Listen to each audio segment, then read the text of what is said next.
Hi guys, after this video you will learn how to connect your Python application or Python script to one of the most popular cloud-hosted NoSQL database, MongoDB. First of all, you have to set up free account on mongodb.com.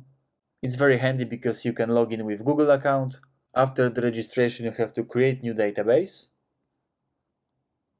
The M0 version is completely free and it's perfect for hobby projects. You can use these default options and hit create. You can choose your desired username. Let's call it just admin. And remember to copy this password because you can't check it after user creation. Last step, you have to specify allowed IP addresses. For developing purposes, you can use just 5 zeros. It should whitelists all possible IP addresses, but keep in mind that this is quite dangerous in production environment. I forgot to click create user and finish close.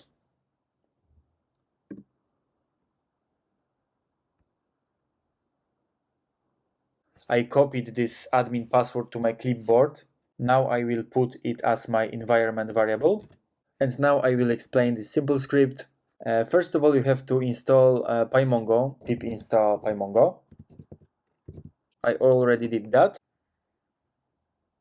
I am using version 4.6.1. Okay, so this script basically is taking input from the user and inserting it to the database alongside with current datetime.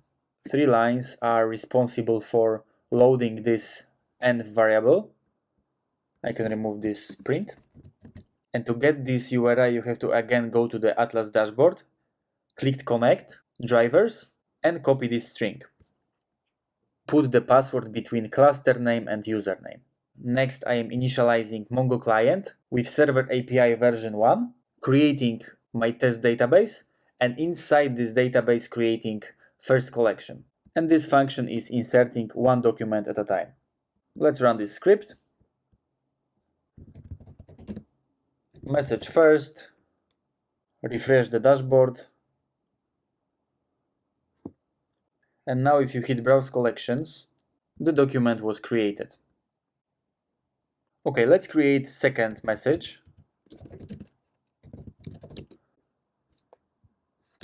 Refresh once again. Okay, and you can call multiple methods over this collection. For example, I can call collection.delete1, and I want to delete document which input is message 1. Okay, and now if I refresh the page, I messed up the input name. It should be message first. Once again.